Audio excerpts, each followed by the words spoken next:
አንተ ልዩ ነህ፣ አንተ ድንቅ ነህ። ይህንን ማንነት ዓለም በምታወጣው መስፈርት የመዘንከው ዕለት ነው ብቸኛ እንደሆንክ ደግሞም የበታች እንደሆንክ ያሰብከው። እግዚአብሔርን የሚያህል አፍቃሪ አምላክ እያለ የሚያፈቅረኝ አጣሁ ማለት ምንኛ ምስኪንነት ነው የሚሆነው። የበታችም ብቸኝነትም ሲገባቸው አፍቃሪና ተንከባካቢ እንደሌላቸው ስለሚቆጥሩ ወገኖቼ የሚወደኝ ማንም የለም ብለው ራሳቸውን እንኳን እስከ ማጥፋት ይደርሳሉ። አየኸው፣ ዓለምህን ተዋውቆታል። ፈተናህን ድካምህን ስላወቀ ሊራራልህ የሚችለው አምላክ አንተ የኔ ነህ ይልሃል። በአንድ እጅ ጣት የማይቆጠሩ ሰዎች ትኩረት ስለነፈጉ ለምንድን ነው አንተ ለራስህ ትኩረት የምትነፍገው? ጥቂቶች ስላላጨበጨቡልህ አንተ ለምንድን ነው ስታለቅስ የምትኖረው? የብቸኝነትም የበታችነትም እንዳይሰማ እናንተ ኦርቶዶክሳውያን ወጣቶች ሆይ በዘላለም ፍቅር ወድጄሻለሁ የሚለው ባለ ጸጋው እግዚአብሔር ነው ሰጥቶ ማያልቅበት። ይሄን ፍቅር ታውቁት ነው ወገኖቼ። የዚህ ዓለም ፍቅር እኮ አጣሁ ብለው ምናልባት እጮኛ ስላላፈቀራቸው፣ ምናልባት ባለ ስለከዳቸው፣ ኑሮ ሁሉ የከዳቸው የመሰላቸው ብዙዎች ራሳቸውን ባሳዛኝ ሕይወት ውስጥ ከተዋል። የተወደዳችሁ ኦርቶዶክሳውያን እኛን በዘላለም ፍቅር ወድጄሃለሁ የሚለው ግን መለወጥ የሌለበት ፍቅር። እሰይ ነጋ ላመሰግን ነው። መከራ ክርስቲያን እንደመሆናችን ስንቀበል በምስጋና ከተቀበልነው፣ ያለ ማጉረምረም ካሳለፍነው፣ ይልቁንም ደግሞ መንፈሳዊ ሕይወታችንን አበርትተን በደስታ ወደ መቀበል ስንመጣ አንድ ነገር እንዳትረሱ። የተወደደ መድኃኒታችን ከራሱ መከራ ከመስቀሉ መከራ ጋር ይቆጥርልናል።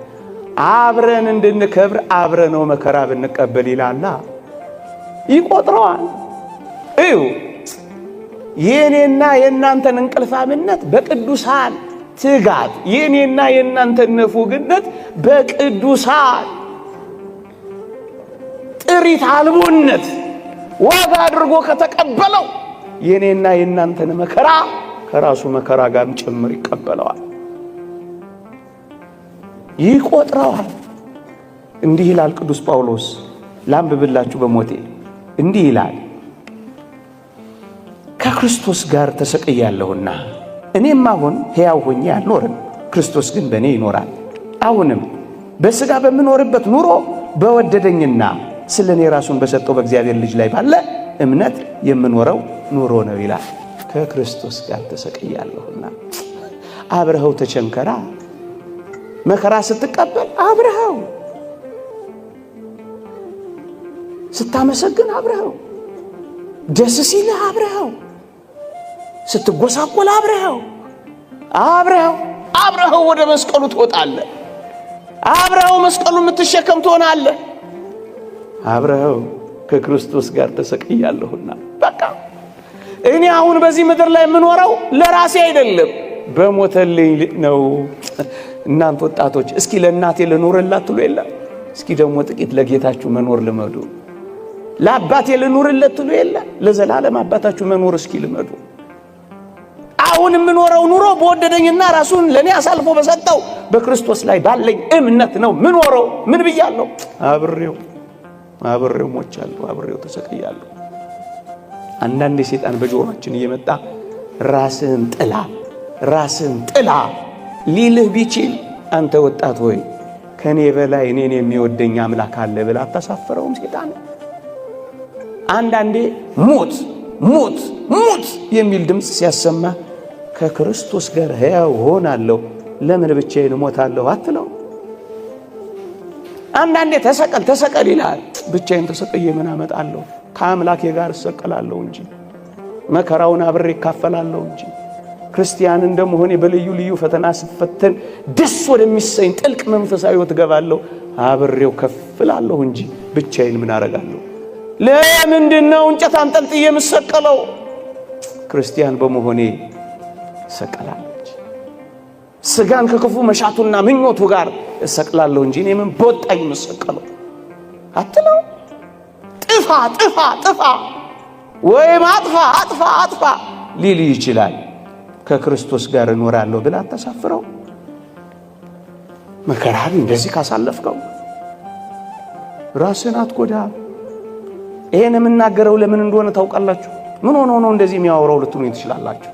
አላውቅም። ብዙ ነገር ከዚህ እኛ ከምንኖርበት ጀርባ ያለ አንድ ትልቅ ሰፈር የዛሬ 2 ወር በአንድ ሳምንት ውስጥ 6 ነው 8 ልጆች ናቸው ራሳቸውን ያጠፉት። እንደውም 2 ጓደኛ ማቾች አርሰናልም ስንሄድ አብረን፣ ጌምም ስንጫወት አብረን፣ ስቴዲየምም ስንሄድ አብረን፣ ፕሪሚየር ሊግም ስናይ አብረን፣ እንዴት ብቻህን ትሞታለህ ብሎ ጓደኛው አብሮ ተከተሉ። ምንድነው እንደዚህ ሆነው? ወላጆች ወይ ልጆቻችሁን አታውቋቸው? ዓለማቸውን አትረዱት? አንዳንዱ የትምህርት ዓለሙ ሲጨልምበት ሕይወቱን ሁሉ ያጨልማል። ምስኪን ነው።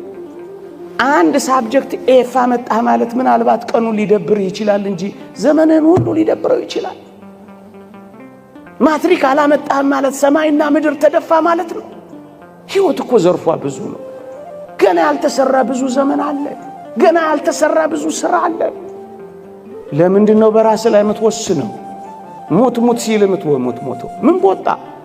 አንተ ብቻ አንተ ሰቅለ ምን ታመጣለህ እንዴ? አንድ ሰሞንማ በዚህ በማህበራዊ ሚዲያ እኮ ፋሽን አድርገውት ነበር። ብንሄድ እኮ የት ነው የምትሄዱት? ብሄድ ይሻለኛል። አይሻልም። የሚሻለው እንደ ንዑድ ክቡር ጳውሎስ ከኖርክ እውነት ነው ይሻላል። ሃይማኖትህን ከጠበቅ፣ በተጋሎ ከኖርክ፣ ሩጫህን ከፈጸምክ፣ በጽድቅ ከተመላለስ፣ በትሩፋት ካሸበረቅ፣ ክርስቲያን ከሆንክ ሂድ። ምን ታደርጋለህ? ኑሮ ስለከበደኝ ግን ይሄዳል ይባላል እንዴ? የት ነው የምትሄጂው እንዴ? የዚህ መከራ እጥፍነቱ የማይቆጠር ሌላ መከራ ጋር ተረት መስሎ ነው ይሄ። ልቤድ ይሻለኛል። አትሂድ እንዴ? ይሄን ሁሉ ፈተና ስቀበል ምን ሆኖ ነው ይሄ ሰውዬ አሁንም እንደዚህ የምታወራው የምትል ከሆነ ስለ ፈተና ደግሞ ጥቂት ነገር ተናግሬ ያበቃል። መከራን እንዲያስተናግደው ብቻ ነው ተሰቀለበት። ምን ታረጋለህ? ማንን ትቤዣለህ? ማንን ታድናለህ? ፈተና ካልክ ግን ማክሲመስ የተባለ አንድ ሊቅ 3 ነገር ነግሮናል። እንዲህ ይላል፣ በሞቴ ስማኝ። ፈተና በአንዳንዶች ዘንድ ከቀደመ ኃጢአታቸው ሊያነጻቸው ይመጣል ይላል። ክርስቲያን ሆነ ፈተና የምትቀበል ከሆነ እሰይ፣ ኃጢአትህን ያነጻልሃል፣ በደልህን አጥርግርጎ ይወስድልሃል። ከቀደመው ኃጢአታቸው ሊያነጻ ይላካል። ሰሞኑን እዚህ ሎስ አንጀለስ ካሊፎርኒያ ይሄ ሰደድ እሳት ሰምታችሁ የለ? ቤቱ ከተቃጠለ ንብረቱ ከወደመው ሰው አንዱ ዘ ፓሽን ኦፍ ክራይስት የክርስቶስን የሕማማት ፊልም የሰራው ሚል ጊብሰን የሚባለው ፕሮዲውሰር አንዱ ነው። ተጠየቀ፣ ሰምቼዋለሁ ኢንተርቪው። ምን ተሰማ አሉት። ይሄ ለኔ መንጻት ነው፣ ኢትስ ፒውሪፊኬሽን ነበር ያለው። ጥርግ አድርጎ ይሰደዋል እንደማለት ነው። ኃጢአቴን የሚያነጻልኝ ከሆነ ፈተና ይሰይ፣ ለጽድቅ የሚያበቃኝ ከሆነ እሰይ። ከቀደመው ኃጢአት ሊያነጻኝ ይመጣል። በቃ ሁለተኛ ክርስቲያን ሆነ መከራን ከተቀበልክ በሌሎች ዘንድ ደግሞ ይላል ያላቸውን ፍጽምና የበለጠ ሊያሳምር ይመጣል ይላል።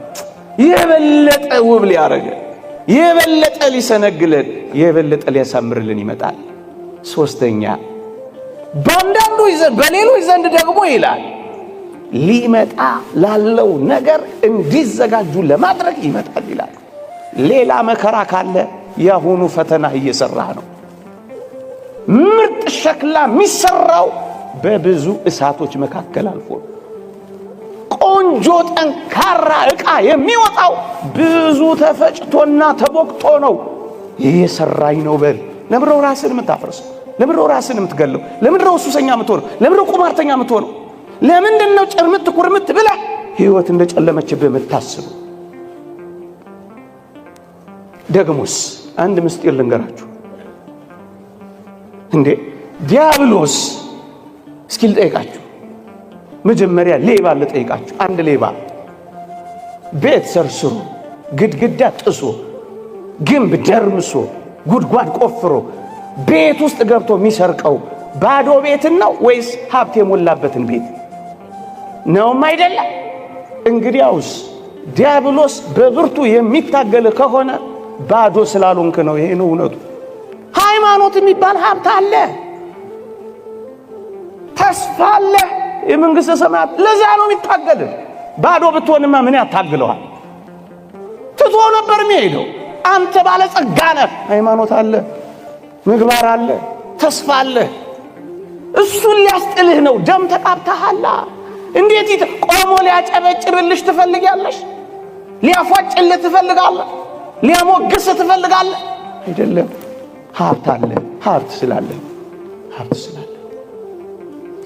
ሶስተኛ የተማሪዎች እውነት የሚገለጠው በፈተና እንደሆነ ክርስቲያን የመሆናችን እምነት የአምልኳችን ጽናት የሚለካው አንዳንዴ እንዲህ ባሉ ፈተናዎች እኮ ነው። ይከተለኛል እዛ ማቴዎስ ወንጌል ምዕራፍ 8 ላይ ምንድነው የሚለው? አስደናቂ ቃል አለ እኮ። ወደ ማዶ እንዲሻገሩ አዘዛቸው ይላል። የብስየብሱን ሲከተሉት ነበር። አሁንስ የብስየብሱን የተከተሉትን ያውቃቸዋል። አሁንስ በወጀብና በአውሎቹ መካከል ከኔ ጋር የሚሄዱትን ልወቃቸው ብሎ እኮ ነው ወደ ማዶ እንዲሻገሩ ያዘዛቸው። የብስየብሱን ተከትለው ይሆናል ማይበሉና ወጀብ ውስጥ ሳብረ ትገባለህ። እሱን መለካት አለበት። ዝም በሚልበት ጊዜ ትከተለዋለህ። እሱን ማየት አለበት። የምትወርድ የምትሳፈር የምትቀሰቅስ የምታንኮራፋ መሆን በምን ይገለጣል?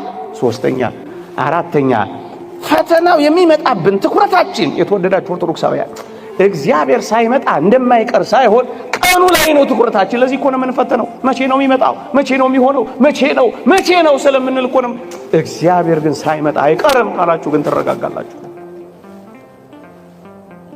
መከራህንም ፈተናህንም እንደዚህ ካየኸው ትበረታለህ። አንድ ሁለት ሶስት ነገር ተናግሬ ብቻ በቃል። በተለይ ቅድም እንዳልኳችሁ መጠጥ በመጠጣት ተስፋ ቆርጠው ራሳቸውን ለሚያፈርሱ ብሔር ነው የሚሻለው ያሉ በተለያየ መንገድ ራሳቸውን ለሚያጠፉ ሰዎች ጥቂት ምክሮችን ለመሰንዘር ያክል። አንደኛ እንዲህ በማድረጋችን ምን እንደሚሆን ታውቃላችሁ? በእግዚአብሔር ፍቅር ላይ ያለንን መተማመን ክደናል ማለት ነው። በዘላለም ፍቅር ወድጄሻለሁ የሚለውን አላመንም ማለት ነው። ሁለተኛ እግዚአብሔር ለኛ ያለውን ትኩረትና ጥበቃ ንቀናል ማለት ነው። ሶስተኛ እና በጣም የሚደንቀው ከሞት በኋላ ያለውን ሕይወት አላመንም ወይም ክደነዋል ወይም ረስተነዋል ማለት ነው። የተወደዳችሁ ኦርቶዶክሳውያን አሁን እየደረሰብን ያለው ችግር አሁን ያለንበት ሁኔታና ስሜት ምንም መፍቻ የሌለው ከእግዚአብሔር በላይ ሆኖብሃል ማለት ነው። እንዳልዘረዝረው ጊዜ ያጥረብኛል። ከእግዚአብሔር በላይ ታደርገዋለህ አንተ ችግር። ምን ችግር እግዚአብሔርን አንቅቶት ያውቃል? እስኪ ንገረኝ። ምንም ፈቅዶት ወዶት ለጽድቅ ካላደረገው በቀር ላንተ የሚያቅት የለም ተብሎ ተጽፏል።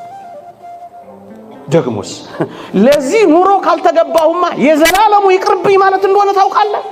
እንዴት ያሳዝናል! ይሄ ደግሞ ኑሮ ማለት ይሄ ብቻ ነው። ዓለም ማለት ይሄ ነው። እሱ ነው እኮ የሚያስጨንቀው። ስራን ማጣትህ ራስህን ያሳጣሃል። በቃ የዕለት ጉርስ የዓመት ልብስ ከሰጠህ በቃ ደግሞ ይሄን አይነፍቅም እግዚአብሔር በአንድም በሌላ አሳይቶናል። መከዳትሽ ራስሽን እንድትከጂ እንዴት ሊያደርግ ይገባል? የዚህ ዓለም ኑሮ ካልሆነልኝ የዘላለሙ ይቅርብኝ እንደማለት ይቆጠራል። ይህ ምንኛ ያሳፍራል። ይሄ ማለት ይህን ዓለም የመጨረሻ ያደረገው ሰው ነው ራሱን ላይ እንዲህ አይነት አደጋ የሚቆጥር። ይህማ ምንኛ እግዚአብሔርን አለማወቅ። ሌላውና እጅግ አስገራሚው ነገር ግን ለችግሮቻችን ሁሉ ቀን መስጠት፣ ከእግዚአብሔር መፍትሄ መፈለግ አልወደድንም ማለት ነው። ስለዚህ ወዲያው ራሳችን ላይ እርምጃ እንወስዳለን። እንዲህ እንዳይሆን እኔ አስታውሳለሁ ልጅ እያለሁ HIV ኤድስ የሚባል በሽታ በዓለማችን ላይ ተሰራጭቶ ነበር። በጣም ልጅ እያለሁ እጅግ የሚያማምሩና የሚያሳሱ ቆነጃጅት ብርቱ የሆኑ ጎበዛዝት ወዲያው በበሽታው ሲያዙ አስታውሳለሁ። በርካታ ልጆች በአንድ መንደር ውስጥ ራሳቸውን ያጠፉ ጀመር። ግን ከጥቂት ጊዜ በኋላ ምን እንዳስተዋልኩ ታውቃላችሁ? ከበሽታው ጋር የሚኖሩ ግንስ በጣም ተስማምቷቸው የሚኖሩ ሰዎች አሁን አሉ። ወልደው ከብደው ድረው አሁን በመካከላችን የሚኖሩ አሉ። ለምን? የመጨረሻ ላደረጉ ችግርን ለምን የመጨረሻ ታደርገዋል?